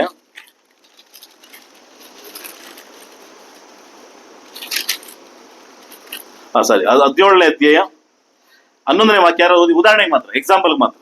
ಥೆಸಲೋನಿಕ ಸಭೆ ಹೇಗಿತ್ತೆ ಅಂತ ಹೇಳೋದಕ್ಕೆ. ದೇವರ ವಾಕ್ಯವನ್ನು ಶುದ್ಧಮನಸ್ಸಿನಿಂದ ಇವರ ಏನು ಮಾತು ಹೌದು ಏನೆಂಬ ವಿಷಯದಲ್ಲಿ ಪ್ರತಿದಿನವೂ ಸಾಕು ಬಿಡ್ರಿ. ಈಗ ಎಕ್ಸಾಂಪಲ್, ಥೆಸಲೋನಿಕ ಸಭೆಯವರಿಗಿಂತ ಏನಾಗಿದ್ರಂತೆ? ಸದ್ಗುಣವುಳ್ಳವರಾಗಿದ್ರು, ತುಂಬಾ ಭಕ್ತಿ ಉಳ್ಳವರಾಗಿದ್ರಂತೆ, ದೇವರ ಭಯ ಭಕ್ತಿ ಉಳ್ಳವರಾಗಿದ್ದ. ಯಾರು? ಬೆರಿಯ ಸಭೆಯವ್ರ ಬಗ್ಗೆ ಹೇಳ್ತಿದ್ದಾನೆ ಅಲ್ಲಿ ಪೌಲ್. ಇಲ್ಲಿ ಥೆಸಲೋನಿಕೆ ಸಭೆಗೆ ಪತ್ರಿಕೆ ಬರೀತಿದ್ದಾನೆ ಯಾರು? ಪೌಲ. ಏನಂತ ಪತ್ರಿಕೆ ಬರೀತಿದ್ದಾನೆ ಇಲ್ಲಿ 2ನೇ ವಾಕ್ಯದಲ್ಲಿ? ನೀವು ಹೇಗೆ ನಡೆದು ದೇವರನ್ನ ಮೆಚ್ಚಿಸಬೇಕೋ ಅದನ್ನು ನಮ್ಮಿಂದ ಕಲಿತುಕೊಂಡು ಅದರಂತೆ ನಡೀತಲೇ ಇದ್ದೀರಿ. ಇದೆಯಾ ವಾಕ್ಯ? ಆ ವಾಕ್ಯ ಇದೆಯಾ? ನಾವು ಓದಿದ್ದು ಥೆಸಲೋನಿಕೆ 4ನೇ ಅಧ್ಯಾಯ 2ನೇ ವಾಕ್ಯದಲ್ಲಿ ನೀವು ಹೇಗೆ ನಡೆದು ಅಂತ ಹೇಳ್ತಾನೆ. ನೀವು ಹೇಗೆ ನಡೀತಾ ಇದ್ದೀರಿ ಅಂತ ಹೇಳ್ತಾನೆ. ಹೇಗೆ ಕೇಳಿ ಅಂತಲ್ಲ, ಹೇಗೆ ಕೇಳಿ ದೇವರನ್ನ ಮೆಚ್ಚಿಸಬೇಕೋ ಅದನ್ನು ಅಂತ ಹೇಳ್ತಾ ಇಲ್ಲ. ಹೇಗೆ ನಡೆದು ದೇವರನ್ನ ಮೆಚ್ಚಿಸಬೇಕೋ ಅದನ್ನ ನಮ್ಮಿಂದ ಕಲಿತುಕೊಂಡು ಅದರಂತೆ ನಡೆಯುತ್ತಲೇ ಇದ್ದೀರಿ. ಪೌಲನ್ ಹೇಳ್ತಾನೆ, ನಮ್ಮಿಂದ ನೀವು ಏನ್ ಕಲ್ತಿದ್ದೀರಿ, ನಾವು ಹೇಗೆ ದೇವರ ಮೆಚ್ಚುಗೆ ನಡೀತಾ ಇದ್ದೀವೋ ಅದೇ ತರ ಥೆಸಲೋನಿಕೆ ಸಭೆಯವರೇ ನೀವೇನ್ ಮಾಡ್ತಿದ್ದೀರಿ? ಅದೇ ಪ್ರಕಾರ ನಡೀತಾ ಇದ್ದೀರಿ. ಕೇಳೋದ್ರಿಂದ ಯಾರು ಸಹ ದೇವರನ್ನ மெச்சோதற்காಗೋದಿಲ್ಲ ಪ್ರಿಯರே. தேவனை நீங்க பிரியப்படுத்தணும்னா தேவனுடைய வார்த்தை கேட்கறதுனால ஆகாது. தேவனை பிரியப்படுத்தணும், தேவனுடைய வார்த்தையை கேட்டு அது போல நடக்கிறதுனால தான் நடக்க முடியும். தெசலோனிக்கேயருக்கு பவுல் எழுதுகிறார் இந்த பத்திரிகை. நீங்க அதே போல நம்ம போலயே நீங்க நடக்கிறீங்கன்னு சொல்றாரு பாருங்க இந்த வசனம். அதெல்லாம் அர்த்தம் 2வது வசனத்தின் மையமான அர்த்தம் தான். ದೇವರಿಗೆ ಪ್ರಿಯಮಾನ ಕಾರ್ಯ ನೀವು செய்யணும்னா ದೇವರಿಗೆ ಮೆಚ್ಚುಗೆಯಾದಂತ ಕೆಲಸ ಮಾಡ್ಬೇಕಂದ್ರೆ ದೇವರು ಹೇಳಿದಂತ ವಾಕ್ಯದ ಪ್ರಕಾರ ನಡಿಲೇಬೇಕು ಪ್ರಿಯರೇ. ಯಾರಿಂದ ಅಧಿಕಾರ ಕೊಡಲ್ಪಟ್ಟಿದೆ? ಅದು ಯೇಸು ಕ್ರಿಸ್ತನಿಂದ ಬಂದಂತ ಅಧಿಕಾರ. ಅದು ಯೇಸು ಕ್ರಿಸ್ತನ ಹೇಳ್ತಾನಲ್ಲ ಮತ್ತಾಯ 28ನೇ ಅಧ್ಯಾಯದಲ್ಲಿ ಯಾವ ಅಧಿಕಾರ ಕೊಡಲ್ಪಟ್ಟಿದೆ? ಪರಲೋಕದಲ್ಲಿಯೂ ಭೂಲೋಕದಲ್ಲಿ ಸರ್ವ ಅಧಿಕಾರ ಕೊಡಲ್ಪಟ್ಟಿದೆ. ಯೇಸು ಕ್ರಿಸ್ತನ ವಾಕ್ಯವನ್ನ ಕೇಳಬೇಕಾಗಿದೆ ಪ್ರಿಯರ. ನಾವು ಯೇಸು ಕ್ರಿಸ್ತನ ಯಾರು ಕೊಟ್ಟಿದ್ದು? ಅಪೊಸ್ತಲರು ಕೊಟ್ಟಿದ್ದು. ಅಪೊಸ್ತಲರು ಈಗ ಆತನ ಉಪದೇಶಿಸಿದ್ರು, ಅವರು ಬರೆದಿದ್ದಾರೆ ಪವಿತ್ರಾತ್ಮನ ಮೂಲಕ. ಪ್ರತಿಯೊಂದು ವಾಕ್ಯವು ಪವಿತ್ರಾತ್ಮ ಪ್ರೇರಣೆಯಿಂದ ಬರೆಯಲ್ಪಟ್ಟಿತ್ತು. ಅಪೊಸ್ತಲ ಬೋಧನೆ ಅಂದ್ರೆ ಯೇಸು ಕ್ರಿಸ್ತನ ಅಧಿಕಾರದ ಮಾತು ಅಷ್ಟೇ. ಅದಕ್ಕೆ ಒಂದು ಬ್ರಾಕೆಟ್ ಹಾಕೊಂಡು ಅಪೊಸ್ತಲ ಬೋಧನೆ ಹೇಳೋದಲ್ಲ. ಅಪೊಸ್ತಲ ಬೋಧನೆ ಎನ್ನುವುದು ಯೇಸು ಕ್ರಿಸ್ತನ ಅಧಿಕಾರದ ಮಾತುಗಳು. ವೇದವಾಕ್ಯ ಇರ್ತದೆ, ದೇವರನ್ನ ಮೆಚ್ಚಿಸಬೇಕೋ ಅದನ್ನು ನಮ್ಮಿಂದ ಕಲಿತುಕೊಂಡು ಹೇಳಿದ್ರೆ. ಅಪೊಸ್ತಲರಿಂದ ನಾವು ಕಲ್ತ್ಕೊಳ್ಬೇಕಾಗಿರೋದು ಏನಿದೆ ಗೊತ್ತಾ ಪ್ರಿಯರೇ? ದೇವರನ್ನ ಹೇಗೆ ಮೆಚ್ಚಿಸೋದು, ಹೇಗೆ ಮೆಚ್ಚಿಸ್ಬೇಕು ದೇವರನ್ನ. ನನ್ನ ತಂದೆ ತಾಯಿಗಳನ್ನ ಮೆಚ್ಚಿಸೋದಕ್ಕೆ ನೀವೇನ್ ಮಾಡ್ತೀರಿ ಮಕ್ಕಳ? ನಿಮ್ಮ ಗುರು ಹಿರಿಯರನ್ನ ಮೆಚ್ಚಿಸೋದಕ್ಕೆ ಏನ್ ಮಾಡ್ತೀರಿ? ನಿಮ್ಮ ದೇಶವನ್ನ ಮೆಚ್ಚಿಸೋದಕ್ಕೆ ಏನ್ ಮಾಡ್ತೀರಿ? ನಿಮ್ಮ ಸ್ಥಳದಲ್ಲಿರುವಂತ ನಿಮ್ಮ ನಂಬಿರೋರಿಗೆ ಮೆಚ್ಚಿಸೋದಕ್ಕೆ ಏನ್ ಮಾಡ್ತೀವಿ? ಎಷ್ಟೋ ಕಾರ್ಯಗಳನ್ನ ಮಾಡ್ತೀವಿ ಮೆಚ್ಚಿಸೋದಕ್ಕೋಸ್ಕರ. ಎಷ್ಟೋ ಇಷ್ಟವಾದ ಕಾರ್ಯಗಳನ್ನ ಮಾಡ್ತೇವೆ. ತಂದೆಗೋಸ್ಕರ ಏನ್ ಬೇಕಾದ್ರೂ ಮಾಡೋದಕ್ಕೆ ರೆಡಿಯಾಗಿರುವಂತ ಮಕ್ಕಳಿದ್ದೀರಿ. ಅದು ಮೆಚ್ಚಿಸೋದಕ್ಕೋಸ್ಕರ. ನನ್ನ ತಂದೆ ನನ್ನನ್ನ ಮೆಚ್ಕೋಬೇಕು, ನನ್ನ ತಂದೆ ನನ್ನನ್ನ ಪ್ರೀತಿಸ್ಬೇಕು, ನನ್ನ ತಾಯಿ ನನ್ನ ಪ್ರೀತಿಸ್ಬೇಕು, ನನ್ನ ಗುರುಗಳು ನನ್ನ ಮೆಚ್ಚಿಸ್ಬೇಕು. ಅವ್ರು ಈ ರೀತಿಯಲ್ಲಿ ಅವ್ರು ಮಾತಾಡಿದ್ರೆ ಅವ್ರಿಗೆ ಇಷ್ಟ ಇಲ್ಲ ಅಂದಾಗ ನೀವೇನ್ ಮಾಡ್ತೀರಿ? ಆ ರೀತಿಯಲ್ಲಿ ಮಾತಾಡಕ್ಕೆ ಹೋಗೋದಿಲ್ಲ. ಅವ್ರಿಗೆ ಈ ರೀತಿ ಬಟ್ಟೆ ಹಾಕೋದು ನನ್ನ ತಂದೆಗೆ ಇಡ್ಸೋದಿಲ್ಲ ಅಂದ್ರೆ ಆ ರೀತಿ ಬಟ್ಟೆನೇ ಹಾಕೋದಿಲ್ಲ. ನಿಮ್ಗೆ ಎಷ್ಟೋ ಇಷ್ಟ ಇರ್ತದೆ. ಆ ರೀತಿಯಲ್ಲಿ ನನ್ನ ತಂದೆಗೆ ಆ ರೀತಿಯಲ್ಲಿ ಮಾತಾಡೋದು, ಆ ರೀತಿಯಲ್ಲಿ ನಡ್ಕೊಳ್ಳೋದು ನನ್ನ ತಂದೆಗೆ, ನನ್ನ ತಾಯಿಗೆ, ನನ್ನ ಸಭೆಯವರಿಗೆ ಇಷ್ಟ ಇಲ್ಲ ಅಂದ್ರೆ ಎಷ್ಟು ಮೆಚ್ಚುಗೆಯಾಗಿ ನೀವು ನಡ್ಕೋತೀರೋ. ಹೆಂಡತಿ ಗಂಡನನ್ನ ಎಷ್ಟು ರೀತಿ ಮೆಚ್ಚಿಸ್ತಾಳೆ. ನನ್ನ ಗಂಡನಿಗೆ ಸರ್ವಸ್ವವಾಗಿ ತನ್ನನ್ನೇ ಒಪ್ಪಿಸಿಕೊಟ್ಟಿದ್ದ ವೇದವಾಕ್ಯ ಹೇಳುತ್ತೆ. ಆ ರೀತಿಯಲ್ಲಿ ಮೆಚ್ಚಿಸುವಂತ ಕಾರ್ಯದಲ್ಲಿ ನಾವು ಈ ಲೋಕದಲ್ಲಿ ಪ್ರಯಾಣ ಸಾಗುವಾಗ என் பிள்ளைங்க வந்துட்டு தமிழ் ஒரு வார்த்தை சொல்லுங்க முடிச்சிருங்க. பிள்ளைங்க தகப்பன் தாய்க்கு பிரியமான காரியங்க எப்படி செய்றீங்க? பிள்ளை தகப்பன் தாய் பிள்ளைங்களுக்கு பிரியமா இருக்கிறதுக்கு என்னெல்லாம் செய்றீங்க? என்னுடைய வாத்தியாருக்கு பிரியமா இருக்கிறதுக்கு என்ன செய்றீங்க? இந்த உலகத்துல யாரோ ஒருத்தருக்கு பிரியமா இருக்கிறதுக்காக என்ன செய்றீங்க? என் ஸ்நேகிதருக்காக நான் என்ன செய்யறேன்? என் ஸ்நேகிதர் ரொம்ப க்ளோஸ் ஃப்ரெண்டா இருக்கிறான், அவனுக்கு சில காரியங்கள் பிடிக்காது, அந்த காரியத்தை நம்ம செய்ய மாட்டோம். சில வார்த்தை பிடிக்காது, அந்த வார்த்தை பேச மாட்டோம். சில விஷயங்கள் நம்ம பார்க்க மாட்டோம், செய்ய மாட்டோம். ஏன்னா அவங்க எனக்கு பிரியமான சிநேகிதன், என் பிரியமான என் தகப்பன் தாய். அதே போல என்னுடைய தேவனுடைய பிள்ளைங்களே, தேவனுக்கு பிரியமான காரியத்தை செய்ய வேண்டியதா நீங்க இருக்கிறவனா ದೇವರುடைய ವಾರ್ತೆயை ಕೇಳುವುದು ಮಾತ್ರವಲ್ಲ, ಅದು ಪೋಲ ನಡ್ಕணும். ದೇವರ ವಾಕ್ಯವನ್ನು ಕೇಳೋದು ಮಾತ್ರವಲ್ಲ, ನಡೆಯಬೇಕು. ಮುಂದೆ ಅದೇ ಮಾತಾಡ್ತಾನೆ, ದೇವರನ್ನ ಮೆಚ್ಚಿಸಬೇಕು ಅದನ್ನ ನಮ್ಮಿಂದ ಕಲಿತು ಅದರಂತೆ ನಡೆಯುತ್ತಲೇ ಇದ್ದೀರಿ. ನೀವು ಹೇಗೆ ಇನ್ನೂ ಹೆಚ್ಚಾಗಿ ನಡೆಯಬೇಕೆಂದು ನಿಮ್ಮನ್ನು ಬೇಡಿಕೊಂಡು ಯೇಸು ಕರ್ತನಲ್ಲಿ ಪ್ರಬೋಧಿಸ್ತೇನೆ, ಇನ್ನೂ ಬೋಧಿಸ್ತಿದ್ದೇನೆ ನಿಮಗೆ ಅಂತಾರೆ ಥೆಸಲೋನಿಕೆ ಸಭೆಯವರಿಗೆ. ಯಾಕೆ ಬೋಧಿಸ್ತಿದ್ದಾರೆ ಪ್ರಿಯರೇ? ಎದಕ್ಕಾಗಿ ಪ್ರಬೋಧಿಸ್ತಿದ್ದೇನೆ ಅಂತ ಹೇಳ್ತಿದ್ದೇನೆ ಇಲ್ಲಿ? ಏನಕ್ಕಾಗಿ? ಅರ್ಥ ಆಗ್ತದ ನಿಮ್ಗೆ ವಾಕ್ಯ? ಏನಕ್ಕಾಗಿ ಮತ್ತೆ ಇನ್ನೂ ಪ್ರಬೋಧಿಸ್ತಿದ್ದೀನಿ ಅಂತ ಹೇಳ್ತಾನೆ ಪೌಲ ಥೆಸಲೋನಿಕೆ ಸಭೆಯವರಿಗೆ? ನೀವು ಹೇಗೆ ಇನ್ನು ಹೆಚ್ಚಾಗಿ ನಡೆಯಬೇಕೆಂದು ಏನ್ ಮಾಡ್ತೀನಿ ನಿಮಗೆ ಪ್ರಬೋಧಿಸ್ತಿದ್ದೀನಿ. ಈಗ ಏನ್ ನಡೀತಿದ್ರೆ ಅದು ಸಾಲದು, ಇನ್ನೂ ಏನ್ ಮಾಡ್ಬೇಕು, ದೇವರ ವಾಕ್ಯದ ಪ್ರಕಾರ ನಡಿಬೇಕು ಅಂತ ಅರ್ಥ. ಪೌಲನು ಥೆಸಲೋನಿಕದವರು ಸದ್ಗುಣವುಳ್ಳವರಾಗಿದ್ರು ಅಂತ ವೇದ ವಾಕ್ಯ ಸಾಕ್ಷ್ಯ ಮಾತು ಕೊಟ್ಟಿದೆ. ಆ ಸಾಕ್ಷ್ಯ ಮಾತಿಗೆ ಇದೊಂದು ಉದಾಹರಣೆಯಾಗಿದೆ 4ನೇ ಅಧ್ಯಾಯ. ಇಲ್ಲಿ ಹೇಳ್ತಾನೆ, ನಾವು ನಡೆದಂಗೆ ನಡೀತಿದ್ದೀರಿ, ನೀವು ಇನ್ನೂ ಹೆಚ್ಚಾಗಿ ನಡಿಬೇಕಂತ ಹೇಳಿ ಥೆಸಲೋನಿಕ ಸಭೆಗೆ ಹೇಳ್ತಾನೆ. ಇವತ್ತು ಪೌಲನು ದೇವರ ವಾಕ್ಯವು ಅವತ್ತು ಥೆಸಲೋನಿಕ ಸಭೆಗೆ ಹೇಳ್ತದೆ, ಇವತ್ತು ಮೈಸೂರಿನಲ್ಲಿರುವ ಪರ್ಸರಂಡಿ ಸಭೆಗೆ ನಮಗೆ ಪ್ರಬೋಧಿಸ್ತಿದೆ. ಪ್ರೇರೆ, ದೇವರಿಗೆ ಮೆಚ್ಚುಗೆಯಾದ ಕಾರ್ಯಗಳನ್ನು ಮಾಡಬೇಕಾಗಿದೆ. ನಾವು ದೇವರಿಗೆ ಪ್ರಿಯವಾದಂತ ಕಾರ್ಯಗಳನ್ನು ಮಾಡಬೇಕಾಗಿದೆ. ನಾವು ಅದಕ್ಕೆ ಮಾಡಬೇಕಾಗಿರೋದು ಒಂದೇ, ಅದೇ ಪ್ರಕಾರ ನಡಿಬೇಕಷ್ಟೇ, ದೇವರ ವಾಕ್ಯದ ಪ್ರಕಾರ ನಡಿಬೇಕಷ್ಟೇ. ಪ್ರಬೋಧನೆಗೆ ಮಾತ್ರ ನಮ್ಮ ಜೀವಿತ ಇಟ್ಕೋಬಾರ್ದು. ಕೇಕ್ರದ ಮಟ್ಟಮೇ ನೋಡಿ வாழ்க்கை வைக்க கூடாதுங்க. அது போல நடக்கணும், பிராக்டிக்கலா இருக்கணும். பவுல் ரோமர் எழுதின சபைக்கு என்ன எழுதுற பார்க்கணும். ரோமர் 6th அதிகாரம், ರೋಮರ್ ಅವರಿಗೆ ಬರೆದ ಪತ್ರಿಕೆ 6ನೇ ಅಧ್ಯಾಯ 17ನೇ ವಾಕ್ಯ. ಆದರೆ ನೀವು ಮುಂಚೆ ಪಾಪಕ್ಕೆ ದಾಸರಾಗಿದ್ದರು, ನಿಮಗೆ ಕಲ್ಪಿಸಲ್ಪಟ್ಟ ಬೋಧನೆಗೆ ನೀವು ಮನಪೂರ್ವಕವಾಗಿ ಅಧೀನರಾಗಿದ್ದರು. ಪಾಪದಿಂದ ಬಿಡುಗಡೆಯನ್ನು ಹೊಂದಿ ನೀತಿಗೆ ದಾಸರಾಗಿದ್ದರು, ದೇವರಿಗೆ ಸರಿ. ಏನ್ ಹೇಳ್ತಿದ್ರೆ ಇಲ್ಲಿ 6ನೇ ಅಧ್ಯಾಯ ತುಂಬಾ ಸಾರಾಂಶವಾದಂತಹ ಅಧ್ಯಾಯ, ಮನೇಲಿ ಓದ್ಬೇಕು ನೀವು. இந்த ரோமர் 6th அதிகாரம் ரொம்ப இம்பார்ட்டன்டான அதிகாரம். பாவ மன்னிப்புக்காக ஞானஸ்தானம் எடுக்கிற அந்த விஷயமெல்லாம் பேசிக்கொண்டே வரப்போகுது. ಪಾವತಿನ ಪತ್ತಿ பேசಬಹುದು. 17ನೇ ವಾಕ್ಯದಲ್ಲಿ, ಆದ್ರೆ ನೀವು ಮುಂಚೆ ಪಾಪಕ್ಕೆ ದಾಸರಾಗಿದ್ದರು, ನಿಮಗೆ ಕಲಿಸಲ್ಪಟ್ಟಂತ ಬೋಧನೆಗೆ ನೀವೇನಾಗಿದ್ರಿ, ಮನಪೂರ್ವಕವಾಗಿ ಏನ್ ಮಾಡಿದ್ರಿ. ಅಧೀನರಂದ್ರೆ ಏನ್ ಗೊತ್ತಾ, ಕೇಳೋದಲ್ಲ, ಅದ್ರ ಪ್ರಕಾರ ನಡೆಯೋದು ಅಂತ ಅರ್ಥ. ಅಧೀನರಾಗಿದ್ದೀರಿ ಅಂದ್ರೆ ಅಧೀನರಂತ ಅರ್ಥ ಏನಂದ್ರೆ, ನೀವು ಅದನ್ನ ಮನಪೂರ್ವಕವಾಗಿ ಅಂಗೀಕಾರ ಮಾಡಿಕೊಂಡು ಅದ್ರ ಪ್ರಕಾರ ನಡೀತಾ ಇದ್ದೀರಿ ಅಂತ ಅರ್ಥ. ಕೇಳೋದ್ರಿಂದ ನೀವು ಮನಪೂರ್ವಕವಾಗಿ ಅಧೀನರಾಗಿರೋದು ಸಾಧ್ಯ ಇಲ್ಲ. ಕೇಳಿ ಅದರ ಪ್ರಕಾರ ನಡೆಯೋದ್ರಿಂದಲೇ ಪೌಲ ಹೇಳ್ತಾರೆ, ನೀವೇನಾಗಿದ್ರಿ, ಮನಪೂರ್ವಕವಾಗಿ ಅಧೀನರಾಗಿದ್ದೀರಿ. ಮನಪೂರ್ವಕವಾಗಿ ಅಧೀನರಾಗಿ ನಡೆಯೋರಿಗೆ ಏನಂತ ಹೇಳ್ತಾನೆ ಇಲ್ಲಿ, ಪಾಪದಿಂದ ಬಿಡುಗಡೆ ಹೊಂದಿದ್ದೀರಿ. ನಾವೆಲ್ಲ ಪಾಪದಿಂದ ಬಿಡುಗಡೆ ಹೊಂದಿದೀವಾ? ನಮ್ಮ ಪಾಪ ಪರಿಹಾರ ಆಗಿದೆಯಾ? ಯೇಸು ಕ್ರಿಸ್ತನ ರಕ್ತವು ನನ್ನನ್ನು ತೊಳೆಯಲ್ಪಟ್ಟಿದೆಯಾ? ಯೇಸು ಕ್ರಿಸ್ತ ದೇವರ ಕುಮಾರ ಅಂತ ಎಲ್ಲರ ಮುಂದೆ ಅರಿಕೆ ಇಟ್ಟಿದ್ದೀನಾ? ಆತನ ಒಬ್ಬನೇ ಮಗನಾದ ಯೇಸು ಕ್ರಿಸ್ತನನ್ನ ನಾನು ಎಲ್ಲರ ಮುಂದೆ ನನ್ನ ಸಾಕ್ಷಿ ಹೇಳಿದ್ದೀನಾ? ಪಾಪ ಪರಿಹಾರಕ್ಕಾಗಿ ನಾನು ದೀಕ್ಷಾಸ್ಥಾನ ಹೊಂದಿದ್ದೇನಾ? ಇಸ್ ಗುಡ್, ಒಳ್ಳೆಯದು. ಪಾವ ಮನ್ನಿಪ್ಗಾಗಿ ಜ್ಞಾನಸ್ಥಾನ ಪೆಟ್ಟುಕೊಂಡು ಎಲ್ಲರಿಗೂ ಸೊಲಗಿன்ற வார்த்தை இது 6th அதிகாரத்தில்.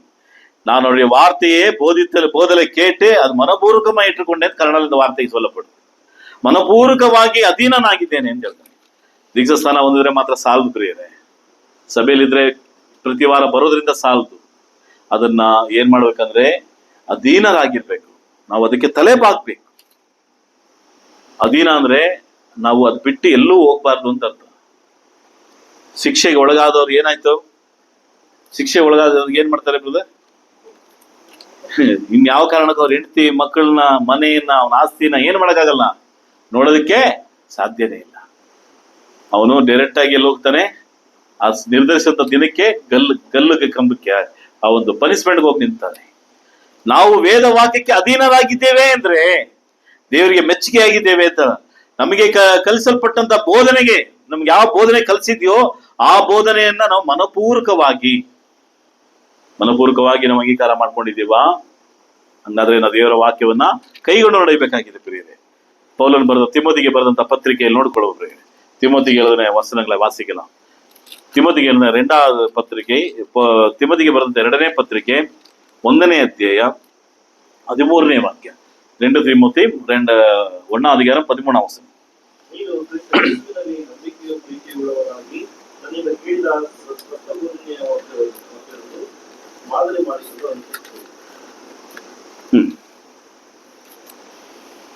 ಪೌಲನು ತಿಮೋತಿಗೆ ಬರೆಯುವಂತಹ 2ನೇ ಪತ್ರಿಕೆಯಲ್ಲಿ, ಮುಕ್ತಾಯದ ಪತ್ರಿಕೆಯಲ್ಲಿ ಹೇಳ್ತಾನೆ, ವಯಸ್ಸಾದ ಕಾಲದಲ್ಲಿ ವಯಸ್ಸಾಗೋಯ್ತು ಪೌಲನಿಗೆ ಯೌವನಸ್ಥ ತಿಮೋತಿಗೆ ಬರಿತಾ ಇದ್ದಾನೆ. ಇಲ್ಲಿ ಮುಪ್ಪಿನಲ್ಲಿ ನನ್ನ ಓಟವನ್ನು ಮುಗಿಸಿದ್ದೇನೆ ಅಂತ ಅನೇಕ ವಿಷಯಗಳು ಹೇಳ್ತಾ ಬರ್ತಾನೆ. ಇಲ್ಲಿ ಹೇಳ್ತಾನೆ 13ನೇ ವಾಕ್ಯದಲ್ಲಿ ಒಂದು ವಿಶೇಷ ಮಾತಿದೆ. ಏನಿದೆ? ನೀನು ಕ್ರಿಸ್ತ ಯೇಸುವಿನಲ್ಲಿ ನಂಬಿಕೆಯು ಪ್ರೀತಿಯು ಉಳ್ಳವನಾಗಿ ನನ್ನಿಂದ ಕೇಳಿದ ಸ್ವಸ್ಥ ಬೋಧನಾ ವಾಕ್ಯಗಳನ್ನ ಮಾದರಿ ಮಾಡಿಕೊಂಡು ಏನ್ ಮಾಡು, ಅನುಸರಿಸು ಅಂತಿದೆ. ಇದೆಯಾ? ಅಂದ್ರೆ ಅರ್ಥ ಏನು? ಪೌಲನಿಗೆ ಹೇಳುವಂತ ಮಾತು, ಕ್ರಿಸ್ತ ಯೇಸುವಿನಲ್ಲಿ ನಂಬಿಕೆಯೂ ಪ್ರೀತಿಯೂ ಉಳ್ಳವನಾಗಿ ಅಂತ ಹೇಳ್ತಾನೆ. ನನ್ನಿಂದ ಕಲಿತ ಸ್ವಸ್ಥ ಬೋಧನೆಯನ್ನ ಅಂತ ಹೇಳ್ತಾನೆ. ಪೌಲ್ பாருங்க என்ன அழகா சொல்றாரு. என்னால பெற்றுக்கொண்டன்ற வார்த்தையை சொல்றான் எனக்கு தமிழ்ல. ನನ್ನಿಂದ ಕಲಿತುಕೊಂಡ ಸ್ವಸ್ಥ ಬೋಧನಾ ವಾಕ್ಯಗಳನ್ನ ಏನ್ ಮಾಡು, ಮಾದರಿ ಮಾಡಿಕೊಂಡು, ಮಾಡಲಾಗಿಟ್ಟುಕೊಂಡು ಅನುಸರಿಸು. ಕ್ರಿಸ್ತಲ್ಲಿ ಪ್ರಿಯರೇ, ನನ್ನ ಪ್ರಿಯ ಯೌವನಸ್ಥರೇ, ನಿಮ್ಮ ಆ ಟೈಮಲ್ಲಿ ಯೌವನಸ್ಥನಾಗಿದ್ದ ತಿಮೋತಿಗೆ ಬರೆದಂತ ಪತ್ರಿಕೆ ಇದು ಯೌವನಸ್ಥರೆಂದು ನೀನು ಅಸಡೆ ಮಾಡದಂತೆ ಅಂತ ಮೊದಲನೇ ಪತ್ರಿಕೆಯಲ್ಲಿ ಬರೀತಾರೆ. ಯೌವನಸ್ಥ, ಈತನ ತಾಯಿ ಯೂದಳು, ತಂದೆ ಗ್ರೀಕನು.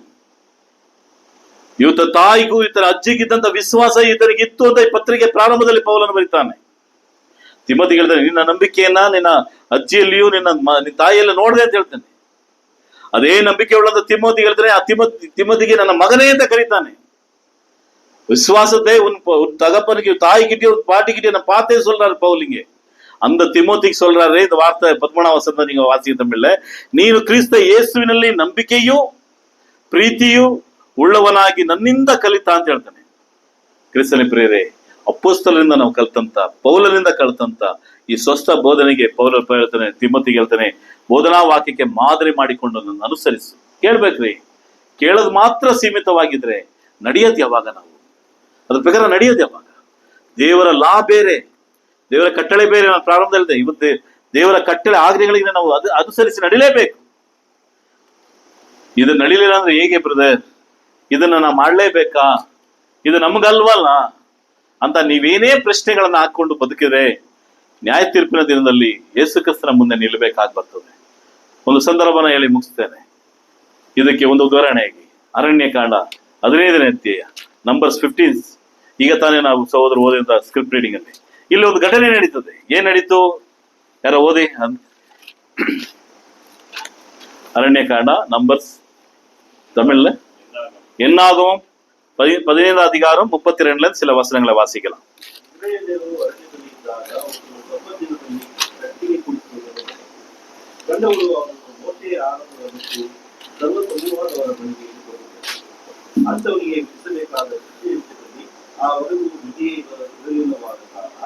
ಅವರನ್ನು ಕಾವಲು ಸರ್ವರ ಯೆಹೋವನು ಆ ಮನುಷ್ಯನಿಗೆ ಮನಸ್ಸಿಗೆ ಆಗಬೇಕು. ಸರ್ವ ಸಮೂಹದವರು ಪಾಳೆಯದವರಿಗೆ ಅವರನ್ನು ಸಾಕು ಬ್ರದರ್. ಈ ಸಬ್ಬತ್ ದಿನದಲ್ಲಿ ಅಳವಡಿಕೆಯಲ್ಲಿ ಒಂದು ನಿದರ್ಶನ, ಒಂದು ಸಂದರ್ಭ ಇದೆ. ಸಬ್ಬತ್ ದಿನದಲ್ಲಿ ದೇವರ ನಿರ್ಧಾರ ಏನು? ದೇವರ ನಿಯಮ ಏನು? ದೇವರ ನಿಯಮ ಏನು? ಯಾರು ಏನು ಕೆಲಸ ಮಾಡೋಂಗಿಲ್ಲ. ಇಸ್ರಾಯೇಲ್ ಜನ 4 ದಿನ ಅರಿಯುವಂತ ದೇಶಕ್ಕೆ ಕರ್ಕೊಂಡ್ ಬಂದಾಗ ಪ್ರತಿದಿನ ಏನ್ ಕೊಡ್ತಾ ಇದ್ರು ದೇವರು? ಹಗಲು ಸಂಜೆ ಅವ್ರ ಊಟಕ್ಕೆ ಮನ್ನಾ ಕೊಡ್ತಾರೆ. ಎಷ್ಟು ಬೇಕು ಏನ್ ಮಾಡ್ಬೇಕು? ಹೇಳೋಣ, ಅವಳದ ಮನ್ನಾ ಹೇಳ್ತಾ ಇದ್ರು. ಒಂದು ವೇಳೆ ಅಧಿಕವಾಗಿ ಮನ್ನಾ ತಗೊಂಡ್ರೆ ಏನಾಗುತ್ತೆ? ಬೆಳಗ್ಗೆಗೆ ಅದು ಕೆಟ್ಟೋಗಿ ಹುಳ ಬರ್ತದೆ. ನೋಡಿ, ಅದು ಓದಿರ್ಬೇಕು ನೀವು, ಓದಿದ್ನ. ಆದ್ರೆ ಗುರುವಾರ, ಅದೇ ಶುಕ್ರವಾರ, ಫ್ರೈಡೆ ಏನ್ ಮಾಡ್ಬೇಕು? ಅವರು ಮನ್ನವನ್ನ ಹೆಂಗ್ ತಗೋಬೇಕು? ಮಾರನೇ ದಿವಸದ್ದು ಸೇರಿಸಿ ತಗೋಬೇಕು. ಗೊತ್ತಾ ಇಲ್ವಾ? ಯಾಕೆಲ್ಲ ಆಶ್ಚರ್ಯ ನೋಡ್ತಾ ಇದೀವಿ. ಸಬ್ಬತ್ ದಿನ ಬರೋದಕ್ಕಿಂತ ಮುಂದಿನ ದಿನ ಏನ್ ಮಾಡ್ಬೇಕು? 2 ದಿನಕ್ಕಾದಷ್ಟು ಏನ್ ಮಾಡ್ಬೇಕು? ಮನ್ನವನ್ನ ಅವ್ರು ಎತ್ ಮಾಡಿಕೋಬೇಕು. ಆ ಮನ್ನ ಮಾರನೇ ದಿವಸ ಏನಾಗೋದಿಲ್ಲ, ಕೇಳೋದಿಲ್ಲ. ಯಾಕೆ? ದೇವರ ನಿಯಮ ಏನು? ಆ ದಿನದಲ್ಲಿ ಅವರು ಹೋಗಿ ಆಯಂಗಿಲ್ಲ, ಕೆಲಸ ಮಾಡೋಂಗಿಲ್ಲ. ಅದನ್ನ ಎತ್ತು ಮಾಡಿಕೋಬೇಕು, ದೇವ್ರಿಗೆ ವರ್ಷ ಮಾಡೋದು, ಊಟ ಮಾಡ್ಬೇಕು, ಅಷ್ಟೇ ಕೆಲಸ. ಆ ಒಂದು ನಿಯಮನ ದೇವರು ಇಸ್ರಾಯೇಲ್ ಜನರಿಗೆ ಕೊಟ್ಟಿದ್ರು. ಇಲ್ಲಿ ಒಂದು ಘಟನೆ 32ರಿಂದ 36. ಏನ್ ಘಟನೆ? ಆ ಟೈಮಲ್ಲಿ ಒಬ್ಬ ಹೋಗಿ ಏನ್ ಮಾಡ್ತಾನೆ? ಕಟ್ಟಿಗೆಗಳನ್ನ ಆಯ್ತದೆ. ತಪ್ಪ? ಕಟ್ಟಿಗೆಗಳಾಯೋದು. ಕಟ್ಟಿಗೆಗಳು ಏನಕ್ಕೆ ಆಯ್ತಾರೆ? ಯಾವ್ದಕ್ಕೋಸ್ಕರ ಆಯ್ತಾರೆ? ಒಂದು ವೇಳೆ ಆತನ ಬದುಕಿನಲ್ಲಿ ಯಾವುದಕ್ಕೋ ಒಂದು ಕಾರಣಕ್ಕೋಸ್ಕರ ಇರ್ಬೋದು, ಏನಕ್ಕೋ ಒಂದು ಕಾರಣ. ಕಟ್ಟಿಗೆ ಆದಂತ ಸಂದರ್ಭದಲ್ಲಿ ಏನಾಯ್ತು? 33ನೇ ವಾಕ್ಯದಲ್ಲಿ ಎನ್ನಾಚಿಗೆ 33ನೇ ವಸಂತಲೆ 33ನೇ ವಾಕ್ಯದ ಏನಾಯ್ತು? ಹಾ,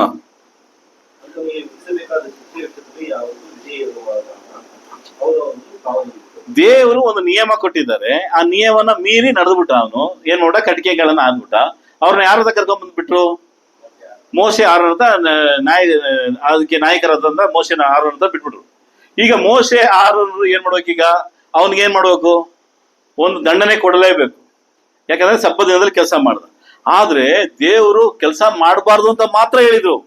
ಅದು ಮಾಡದೆ ಏನ್ ಶಿಕ್ಷೆ ಅಂತ ಇನ್ನು ಸಹ ಏನ್ ಮಾಡಿರಲಿಲ್ಲ, ಹೇಳಿರ್ಲಿಲ್ಲ. ನನ್ನ ಪಾಯಿಂಟ್ ಆಫ್ ವ್ಯೂ ಅದೇನೆ. ಕಟ್ಟಿಗೆಗಳನ್ನ ಸಬ್ಬತ್ ದಿನದಲ್ಲಿ ಯಾರು ಏನು ಕೆಲಸ ಮಾಡಂಗಿಲ್ಲ. ಸಬ್ಬತ್ ದಿನದಲ್ಲಿ ಕೆಲಸ ಮಾಡಿದ್ರೆ ಅವ್ರ ದಂಡನೆ. ಅದು ದಂಡನೆ ಏನು ಅಂತ ಗೊತ್ತಿಲ್ಲ ಯಾರಿಗೂ ಗೊತ್ತಿಲ್ಲ. ಮೋಶೆಗೂ ಗೊತ್ತಿಲ್ಲ, ಆರೋನ್ಗೂ தெரியாது. ಇಪ್ಪ ಏನ ಪಣ್ಣು, ಈಗ ಏನ್ ಮಾಡ್ಬೇಕು? ದೇವ್ರು ಅದ್ರ ಬಗ್ಗೆ ಏನಕ್ಕೂ ಹೇಳಲಿಲ್ಲ ಇವ್ನಿಗೆ ಏನ್ ಮಾಡ್ಬೇಕು ಅಂತ. ಇವ್ರು ಏನ್ ಮಾಡಿದ್ರು, ಸೆರೆಮನೆಯಲ್ಲಿ ಹಾಕ್ಬಿಟ್ರು. ಅಲ್ಲಿ ಕಾವಲಕ್ಕೆ ಇಟ್ಟಿಸ್ಬಿಟ್ರು ಅವ್ರನ್ನ. ಸೆರೆಮನೆಯಲ್ಲಿ ಅವತ್ತಿನ ಸೆರೆಮನೆಯಲ್ಲಿ ಇಟ್ಟಾಯ್ತು. ವೆಯ್ಟ್ ಮಾಡ್ತಿದ್ರೆ ನ್ಯಾಯ ತೀರ್ಪಿಗಾಗಿ, ದೇವ್ರು ಏನು ಆನ್ಸರ್ ಕೊಡ್ತಾರೆ ಅಂತ. ಇವನು ಬಡವ, ಕಟ್ಟಿಗೆಗಳ ಹಾಕ್ತಿದ್ದಾನೆ. ಏನ್ ದೇವರು ನ್ಯಾಯ ತೀರ್ಪು ಅಂದ್ರೆ, ಒಂದು ವಿಷಯ ನಿಮ್ಗೆ ಹೇಳಕ್ ಇಷ್ಟಪಡ್ತಿದ್ರೆ, ದೇವರು ಆ ವಿಧಿಯನ್ನ ಕೊಡೋಕ್ಕೂ ಮುಂಚೆ ಅದು ತಪ್ಪು ಅಂತ ಹೇಳಿದ್ರೆ ಅದು ತಪ್ಪೇ. ಅದಕ್ಕೆ ಏನ್ ದಂಡನೆ ಅನ್ನೋದು ದೇವ್ರು ನಿರ್ಧಾರ ಮಾಡ್ತಾರೆ. ಇಲ್ಲಿ ಆರೋನ್ಗೂ ಗೊತ್ತಿಲ್ಲ, ಮೋಶೆಗೂ ಗೊತ್ತಿಲ್ಲ. ಈಗ ಏನ್ ಮಾಡ್ಬೇಕು ಅಂತ. ಇವನನ್ನ ಏನ್ ಮಾಡಿ ಇವನ್ನ ಕ್ಷಮಿಸ್ಬೇಕಾ, ಇವನನ್ನ ದಂಡಿಸ್ಬೇಕಾ, ಯಾವ ರೀತಿ ದಂಡನೆ ಕೊಡ್ಬೇಕು, ದೇವ್ರು ಒಂದು ಕಟ್ಟಳೆಯನ್ನು ಸಹ ಹೇಳಲಿಲ್ಲ ಅಲ್ಲಿ. ನಿಮ್ಗೆ ಅರ್ಥ ಆಗ್ತಿದೆ ಅಂತ ನೆನೆಸ್ತೀನಿ ನಾನು ನಿಮ್ಗೆ. ಈ ಸಂದರ್ಭ ಮಾತ್ರ ನಾನು ಹೇಳ್ತಾ ಇದ್ದೀನಿ ಪ್ರಿಯರೇ, ಇದು ತಪ್ಪೋ ಸರಿಯೋ ಅನ್ನೋದು ಚರ್ಚೆಗೆಲ್ಲ ಹೋಗ್ಬೇಡಿ. ಇದು ದೇವರ ನಿರ್ಧಾರ, ದೇವರ ನಿಯಮ. ದೇವರು ಎಲ್ಲಾ ಮಕ್ಕಳಿಗೂ ಒಂದೇ ನಿಯಮ ಕೊಟ್ಟ, ತಪ್ಪು ಮಾಡಿದ್ರೆ ದಂಡನೆನೇ. ಯಾರಿಗೆ? ಆದಿಕಾಂಡ 1ನೇ ಅಧ್ಯಾಯದಲ್ಲಿ ಪ್ರಾರಂಭಗೊಂಡಂತ ಆದಾಮ್ ಏವಳಿಂದ ಹಿಡ್ದು ಇವತ್ತವರೆಗೂ ನಮಗೂ ಸಹ ದೇವರ ವಿಧಿ ನಿಯಮಗಳನ್ನ ವಿರುದ್ಧವಾಗಿ ನಡೆದ್ರೆ ಏನಂತೆ? ದಂಡನೆ ಸೀಮಿತ. ಅದು ಕ್ಷಮಾಪಣೆ ಇರೋದು ಇದ್ದೇ ಇದೆ, ಅದು ಬೇರೆ ವಿಷಯ. ದಂಡನೆ ಮಾತ್ರ ಸೀಮಿತನಾ? ಸೀಮಿತ. ಇಲ್ಲಿ ದಂಡನೆ ಸೀಮಿತ ಆಗಿದೆ. ಏನ್ ದಂಡನೆ ಕೊಡ್ಬೇಕು ಗೊತ್ತಿಲ್ಲ, ಯಾರಿಗೂ ಗೊತ್ತಿಲ್ಲ. ಯಾರು ಕೊಡ್ಬೇಕು ಅವ್ರಿಗೆ ಗೊತ್ತಿಲ್ಲ. ವಿಧಿ ನಿಯಮಗಳು ಗೊತ್ತಿಲ್ಲ. ವೆಯ್ಟ್ ಮಾಡ್ತಾ ಇದ್ದಾರೆ. ಯಾರ ಹತ್ರ ವೆಯ್ಟ್ ಮಾಡ್ತಿದ್ರೆ? ದೇವರ ಹತ್ರ ವೆಯ್ಟ್ ಮಾಡ್ತಿದ್ರೆ. ದೇವ್ರು ಏನ್ ಹೇಳಿದ್ರು? 35ನೇ ವಾಕ್ಯದಲ್ಲಿ, ಸರ್ವಯೇಹೋವನು ಆ ಮನುಷ್ಯನಿಗೆ ಮರಣಶಿಕ್ಷೆಯಾಗಬೇಕು, ಸರ್ವ ಸಮೂಹದವರು ಪಾಳೆಯದ ಹೊರಗೆ ಅವನನ್ನು ಕಲ್ಲೆಸೆದುಕೊಳ್ಳಬೇಕೆಂದು ಮೋಶೆಗೆ ಆಜ್ಞಾಪಿಸಿದನು. 36 ಓದ್ಬಿಡಿದ್ರು. ಯೆಹೋವನು ಮೋಶೆಗೆ ಅಪ್ಪಣೆ ಕೊಟ್ಟಂತೆ ಸರ್ವ ಸಮೂಹದವರು ಆ ಮನುಷ್ಯನನ್ನು ಪಾಳೆಯದ ಹೊರಗೆ ಹಿಡಿದುಕೊಂಡು ಹೋಗಿ ಕಲ್ಲೆಸೆದು ಕೊಂದರು. ಈ ಒಂದು ಪನಿಷ್ಮೆಂಟ್ ದೊಡ್ಡದಾ ಚಿಕ್ಕದ? ನಮ್ಮ ಪ್ರಶ್ನೆಯಲ್ಲಿ, ನಮ್ಮ ಭಾವನೆ, ಮನುಷ್ಯನ ಭಾವನೆಗಳಲ್ಲಿ ದೊಡ್ಡ ಪನಿಷ್ಮೆಂಟ್ ಬರೆದಿತ್ತು. ಅವನಿಗೆ ಇಷ್ಟು ಟ್ಯಾಕ್ಸ್ ಹಾಕ್ಬಿಟ್ಟು, ಇಷ್ಟೊಂದು ಫೈನ್ ಹಾಕ್ಬಿಟ್ಟು ಅವನ್ನ ಬಿಡಿಸ್ಕೋಬೋದಾಗಿತ್ತಲ್ವಾ? ಇಷ್ಟು ಬರೀ ಕಟ್ಟಿಗೆ ಆಯ್ದದಕ್ಕೆ ಅವನನ್ನ ಕಲ್ಲಿಂದ ಹೊಡೆದಿ ಮರಣದಂಡನೆ ಕೊಡಬೇಕು ಅನ್ನೋದು ದೊಡ್ಡ ಶಿಕ್ಷೆನಾ? ಇದ್ಯಾಕೋ ದೊಡ್ಡದಾಗಿ ಕಾಣಿಸಿದೆಯಲ್ವಾ ನಿಮಗೆಲ್ಲ, ನಮಗೆಲ್ಲರಿಗೂ? ನಿಮಗೆ ಅಂತಲ್ಲ, ನಮ್ಗೆಲ್ಲರಿಗೂ ಈ ಪ್ರಶ್ನೆ ಕೇಳೋದಕ್ಕೆ ನಮಗೆ ಅಧಿಕಾರ ಇಲ್ಲ. ಅದನ್ನೇ ನಾನು ಪ್ರಾರಂಭದಲ್ಲಿ ಹೇಳಿದೆ. ದೇವರು ಕೊಡುವಂತ ಆಜ್ಞೆಗಳನ್ನ ಮೀರಿ ನಡೆದರೆ ಕೊಡುವಂತ ದಂಡನೆಗೆ ನಮಗೆ ಅಧಿಕಾರ ಇಲ್ಲ. ದೇವನ್ ಕೊಡುಗರ ದಂಡನೆಗೆ ಅದು ಎದಕ್ಕಾಗ ಕೊಡ್ತಾರೆ, ಏನ್ ಕೊಡ್ತಾರೆ? சின்ன காரியத்துக்காக இவ்வளோ பெரிய தண்டனை ஏன் கொடுத்தாருன்னு கேட்கிற அதிகாரம் எந்த உலகத்துல வானத்தை கீழே இருக்க எந்த மனிதனுக்கும் அதிகாரம் இல்லை. தேவன் சொன்னபடிதான். தேவன் ஒரு வார்த்தை சொல்லிட்டா முடிஞ்சிடுச்சு. இது சின்ன பனிஷ்மெண்டா பெரிய பனிஷ்மெண்டா? இப்ப எல்லாம் யாரும் ஒரு கேள்வி கேட்கல. 9 பேருக்கு அவங்க தூக்கு தண்டனை கொடுத்தாங்க ஒரு யூடியூபர் கேட்கல. யாரு கூட கேள்வி கேட்கல. எல்லாம் இது தண்டனை கரெக்ட் ಅಂತ எல்லா மனிதரும் ஓகே பண்ணிட்டாங்க. இந்த சென்னை தமிழ்நாடுல நடந்த ஒரு காரியத்தை பத்தி சொல்றேன். ತಮಿಳುನಾಡು ನಡೆದಂತ ದಂಡನೆ ಬಗ್ಗೆ ಯಾರು ಸಹ ಪ್ರಶ್ನೆಗಳು ಹಾಕ್ಲಿಲ್ವಂತೆ. ನಾನು ಕೇಳಿದ ಮಟ್ಟಿಗೆ ಮಾತ್ರ, ಬೇರೆ ಪ್ರಶ್ನೆ ಆಗಿದ್ರೆ ನೀವು ಕೇಳ್ಕೋಬಹುದು. ಯಾರು ಸಹ ಈ ಜಡ್ಜ್ಮೆಂಟ್ ಸರಿ ಇಲ್ಲ ಅಂತ ಯಾರು ಹೇಳಿಲ್ವಂತೆ. ಸರಿ, ಅದು ಬಿಟ್ಟಾಕಿ ದೇವರ ಜಡ್ಜ್ಮೆಂಟ್ ಏನಿದೆ? ದೇವರು ದಂಡನೆ ಅಂದ್ರೆ ದಂಡನೆನೇ, ಪನಿಷ್ಮೆಂಟ್ ಅಂದ್ರೆ ಪನಿಷ್ಮೆಂಟೇ. ಆದ್ರೆ ಯಾವ ಪನಿಷ್ಮೆಂಟ್, ಯಾವ ತರ ಪನಿಷ್ಮೆಂಟ್ ಅಂತ ಕೇಳೋದಕ್ಕೆ ನಮ್ಗೆ ರೈಟ್ಸ್ ಇಲ್ಲ. ಅಂದ್ರೆ ಈತನಿಗೆ ದೇವ್ರು ಕೊಟ್ಟಂತ ಪನಿಷ್ಮೆಂಟ್ ಇರುತ್ತಾ? ಸಾಯ್ಲೇಬೇಕು. ಏನಕ್ಕೆ ಸಾಯ್ಬೇಕು ಬರ್ತದೆ? ಯಾಕೆ ಕಲ್ಲಿಂದ ಹೊಡೆದು ಸಾಯಿಸಿದ್ರು? எதுக்காக கல்லால் அடிக்க சாப்பிட்டாங்க? தேவனுடைய கட்டளை மீறி நடந்தாலே அவ்வளவுதான். சப்பத் நாளா இன்னொரு நாளாட்டால இல்லை, தேவனுடைய கட்டளையே மீறி நடந்தாலே தேவன் பனிஷ்மெண்ட் கொடுத்துட்டார். வாரத்தின் முதல் நாளில் தேவனை ஆராதிக்கிறதுக்காக நாம் கூடி வருகின்றோம் என்று தேவன் கட்டளை கொடுத்திருக்கிறார் நம்மளுக்கு. தேவன் நம்மளை கேட்க மாட்டாரா? அப்படின்னா என்னுடைய காரியத்தினால தேவனை நம்மளை கேட்க மாட்டாரா? தேவன் அன்பு சொல்லியிருக்காரு, செலுத்ததே இருந்தால் நம்மளுக்கு தேவன் கேட்க மாட்டாரா? மன்னிக்க சொல்லிக்கிறார், மன்னிக்கலன்னா தேவன் கேட்க மாட்டாரா? சபைக்காக நீங்க செலுத்த வேண்டிய காரியங்களை நீங்க செலுத்த தீர்ன்னு சொன்ன காரியத்தை செய்யலன்னா கேட்க மாட்டாரா? ದೇವರು ನಮ್ಮನ್ನ ಕೇಳೋದಿಲ್ಲ ಅಂತ ತಿಳ್ಕೊಂಡಿದ್ದೀರಾ?